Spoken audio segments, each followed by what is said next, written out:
to another vlog. Today I am in Iford. I've just arrived. You can see the lovely farmhouses out the window. I've come here for a walk because I came here last week and I saw that the ground under the woods, under the trees, was filled with wild garlic. So it's wild garlic season in the UK at the moment, and wild garlic is delicious. It's a leaf that has the flavour of garlic, but it's a bit more subtle, it's not as intense, and it's wonderful and whizzed into a pesto, so that's what I'm planning to do today, to make homemade pasta with homemade wild garlic pesto. So I'm going to forage for the leaves now, and I'll bring them home and show you how I make it.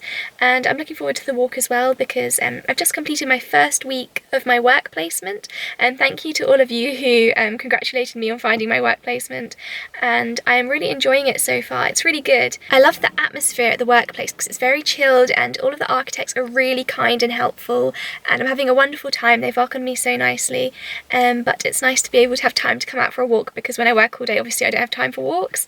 So yeah, it's Saturday now and I'm about to head out.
So I've brought this basket with me for when I pick the wild garlic, and I'm just walking along the route to find the path that leads into the woodsy area and where all the wild garlic is growing, and I'll show you what it looks like and how I would recommend identifying it. Obviously I'm a beginner forager. I don't forage for anything apart from blackberries at the end of summer and wild garlic about March time. Because, I don't know, I'm scared because if you're not really trained in foraging, I don't want to pick something that ends up being poisonous, like especially with mushrooms. I know it's so easy to mistake them for poisonous ones. However, wild garlic I feel like is quite easy to identify. The only thing is that it resembles lily of the valley, which is poisonous, so if you're not sure I would obviously say don't pick it, better being safe than sorry.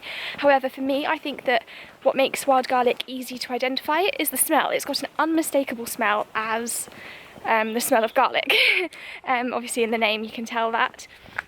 So when you pick the leaves, if you smell them and they smell really strongly of garlic, you know that it's wild garlic. And the way that I realised that wild garlic was growing in this wood, I don't know if you can see it behind me, all that green is just wild garlic leaves.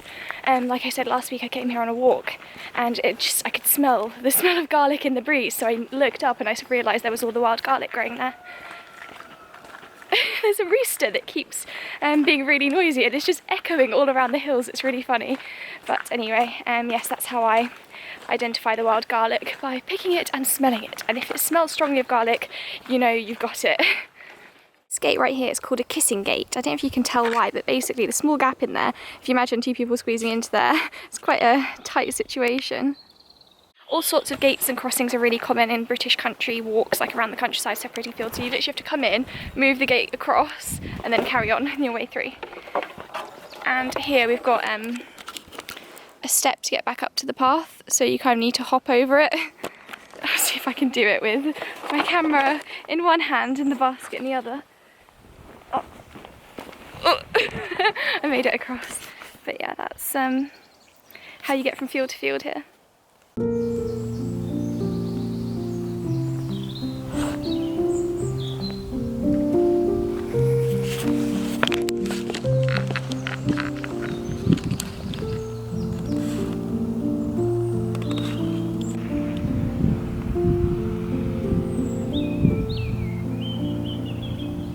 Path that goes into the woods, where you can see the path is just lined with wild garlic. all these little shoots are wild garlic shoots. Obviously they're quite small because it's only just the beginning of March. They do grow quite a bit taller, and in April and May they even flower with white flowers. That's how you can identify them.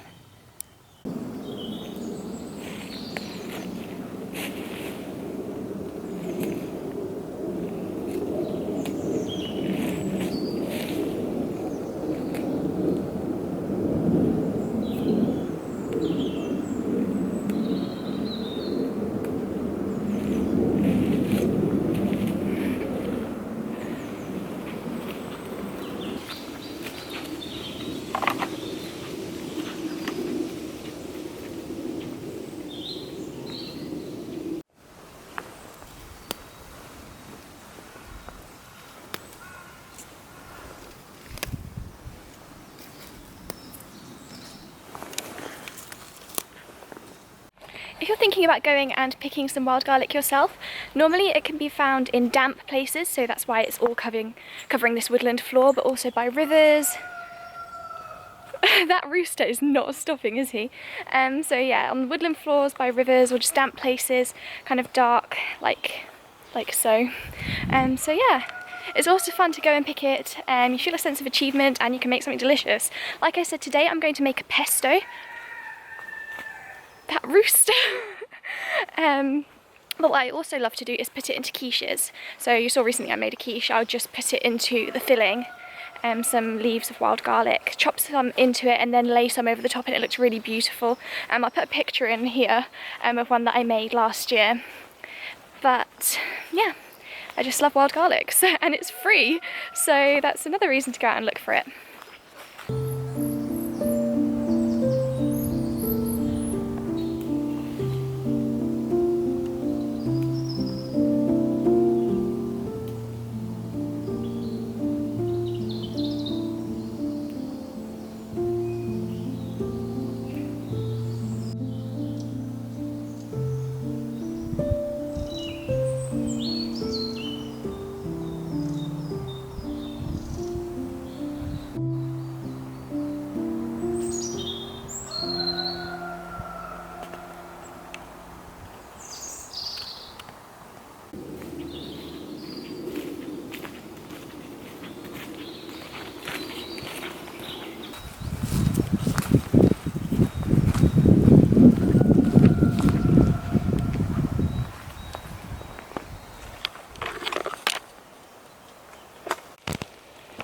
The sun has come out, it's really nice because it was cloudy this morning, but I would say that was a successful haul. I've got a basket full of wild garlic ready to make pesto for lunch, and I'm also going to make homemade pasta.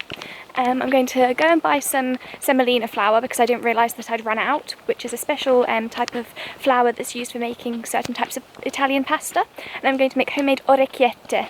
Orecchiette is traditional in the south of Italy, and it literally translates to little ears because they're little ear-shaped pastas, and they're really easy because all you need is that flour and water, and you make it by hand. So it's really easy to do, and I'll show you how I do it. But I'm looking forward to it because I haven't had that pasta in a while, so it's going to be delicious. But yeah.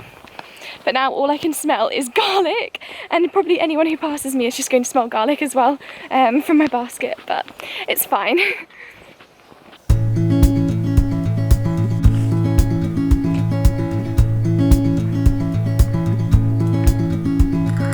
Wish that I could stay, wish for this moment to never go away. But it's all in my mind, and though I know that there is nothing to find, you're a beautiful sight in the summer night, and you can't put up a fight in the misty light.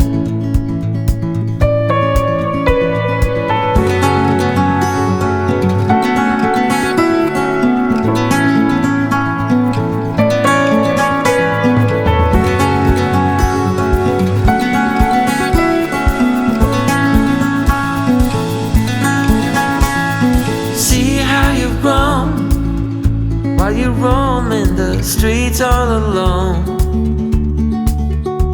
and all you can see thinking about what your life came to be.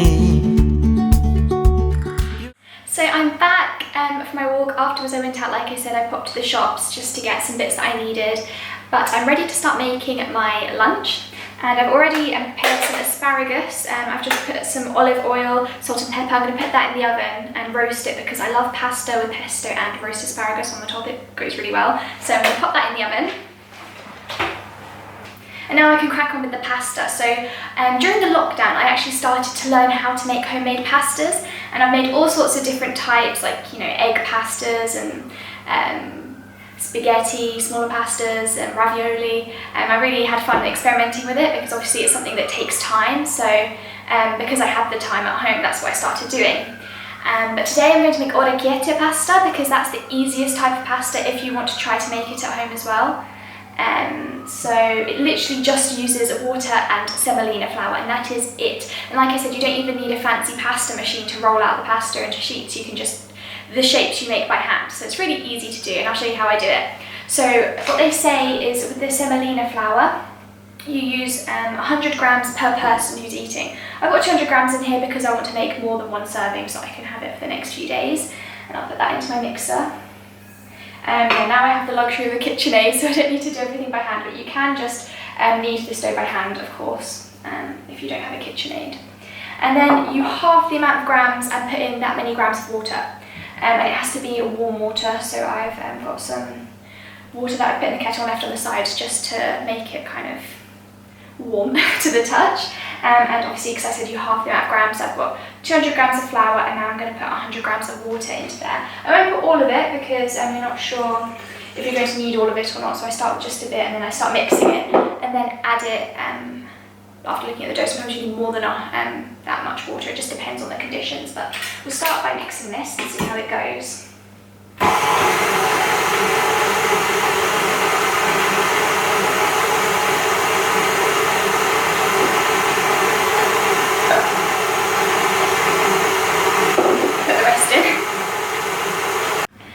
About this recipe as well is that since there's only 2 ingredients, anything is reversible, because for example the dough was very floury, so I added a dash of water from the kettle by accidentally, too much came out and it became too watery, so then I added a little sprinkle of flour just to even it out, and now it's really good. So if you accidentally add too much water or too much flour, you just add the opposite until you get the consistency that you want, and the consistency should be just a round dough that's not sticky, so it's not going to stick to your hands or to the surface, but is moist and malleable, a bit like Play-Doh.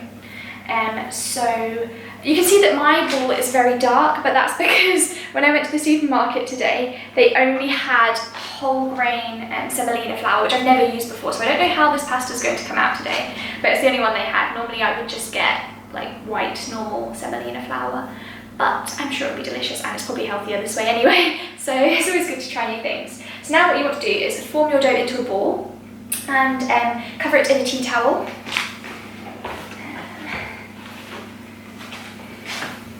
Like so. Just wrap it up and let it sit at room temperature for 15 minutes. And while that's happening, I'll just clean up and prepare my pesto stuff because I need to prepare the ingredients and wash the wild garlic, and I will check it with you afterwards. So now that your dough has rested for 15 minutes, what you can do is take some of the flour and just sprinkle it on the surface very lightly, because you're going to be rolling out the pasta dough here, so it's just to be sure it doesn't stick anywhere, although it shouldn't if it's made correctly. So I'll put this tea towel on the side, and what you do is you take a piece of the dough and you roll it into a long sausage, like so. And the sausage should be about 1 centimetre in diameter.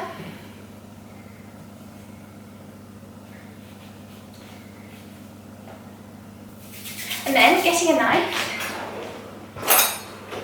you cut it into small chunks, about 1 centimetre wide as well. So you end up with these little pillow shapes that are about 1 centimetre by 1 centimetre, and it's just a pasta dough like that. And I'll just cut the sausage all the way along.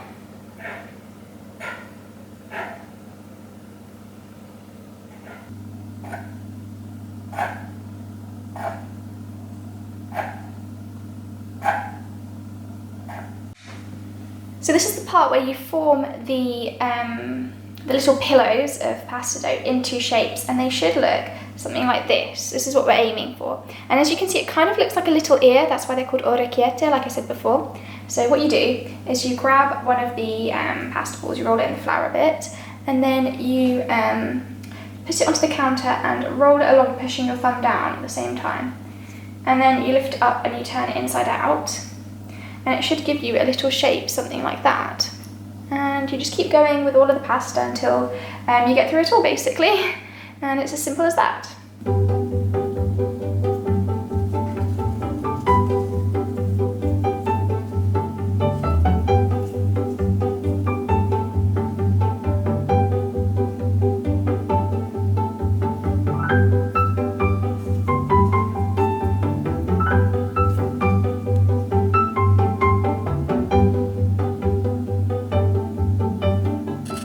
So now I'm going to make the pesto in the blender.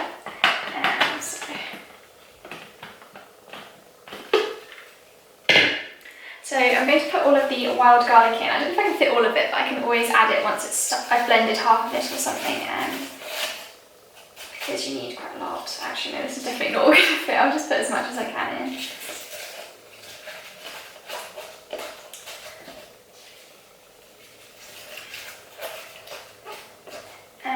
So what the recipe says is to use 150 grams of wild garlic, and then 50 grams of parmesan and 50 grams of nuts. Normally pine nuts, but I've got some walnuts which I'm going to use because that's just what I have at home. So I'm going to crumble the walnuts in.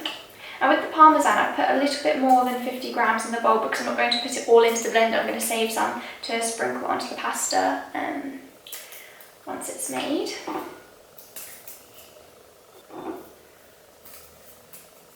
Okay, so now I'm going to put the parmesan in. And this is just grated parmesan, which I've already grated.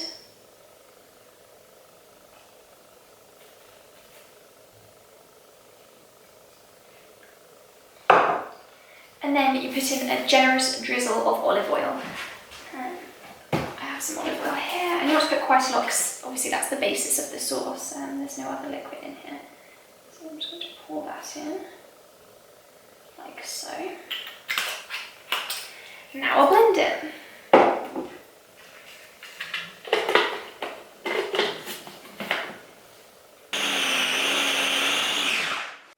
So now I've just washed some basil, which I'm also going to be adding in. So I'll just rip the leaves off and put them in.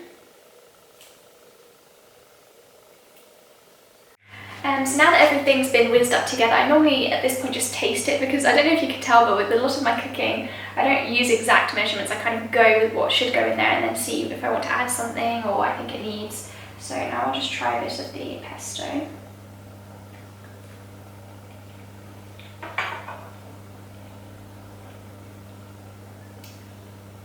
So I'll probably add some more basil because it's quite strongly garlicky, and a bit more oil because it's quite thick. And yeah, then it should be ready. I put the water onto boil as well. I don't know if you can see, I put it in the pan just next to me. And I'm about to put the pasta in as well. So now that the water's boiling, I'll pop in a little sprinkle of salt just to stop the pasta sticking to the sides. And now I'm going to put in about a handful of the pasta. I don't know if you can see it. There we go, I'll put that in. And with this pasta, it only needs to cook for about 5 minutes or until they float to the top and look ready, because obviously with the fresh pasta, it doesn't take as long to cook as dry pasta. So yeah, it should be about 5-ish minutes or until they float to the top. So I actually still have quite a lot of wild garlic left because I had 150 grams as recommended, but I found that was way too much, but it's okay. I might make another batch of pesto just to keep in jars, or I might use this for something else. But this is the finished product with the pesto, and it's come out really good. Also, I added basil, which wasn't recommended in the recipe, just because I like basil in my pesto, so I suppose maybe that counterbalanced the weight of the wild garlic. But my pasta is cooking and I'm ready to serve up, so I'm really hungry.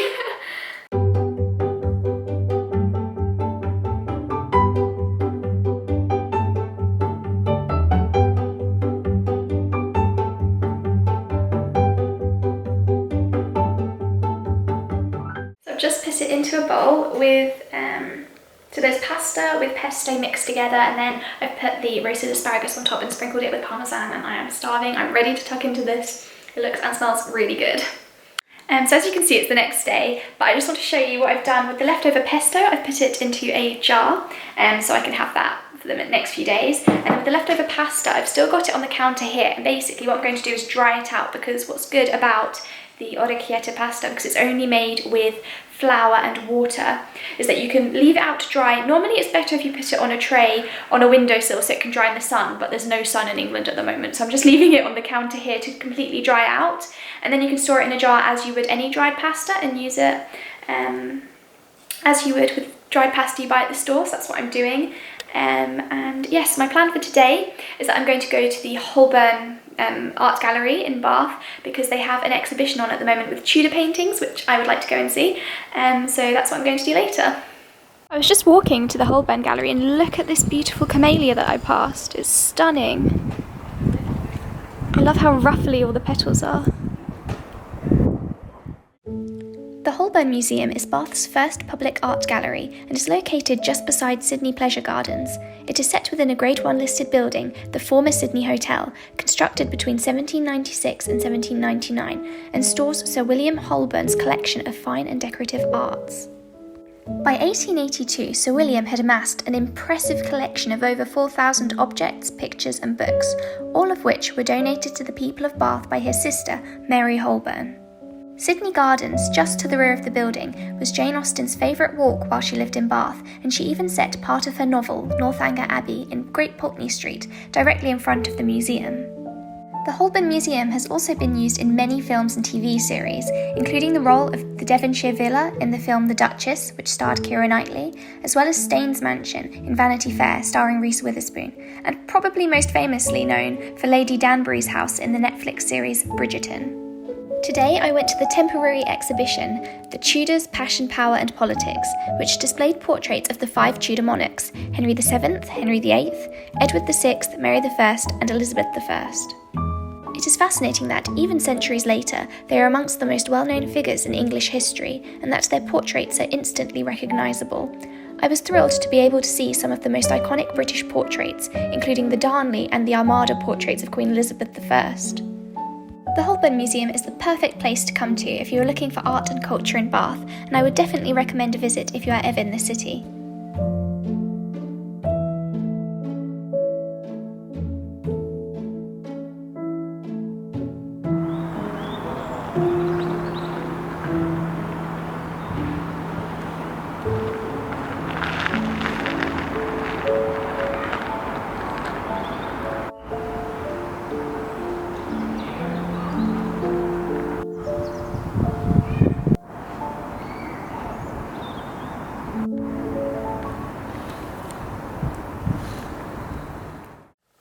So I've just come back from the Holborn Museum and I had a wonderful time. It was a really interesting exhibition on the Tudors. They had lots of famous portraits of kings, queens and other political figures, and they had little like bits of background information beside each portrait to give you an idea of who was presented and their significance in history. So it was really good, and I love the building as well. The architecture of the building is beautiful. It's a classic Georgian manor house right at the end of Great Pulteney Street, and it's used as well in the series Bridgerton as, I think it's the Duchess's house, so it's quite well known for its feature role in the series, and it's really beautiful. And at the back they have quite a surprising contrast in the architecture, but it's a very modern cafe at the back which looks out over the gardens, and the gardens were full of flowers, which I loved.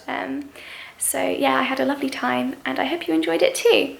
If you like this video, then please subscribe to my channel to join me on more adventures around Bath, and I will see you next time. Bye!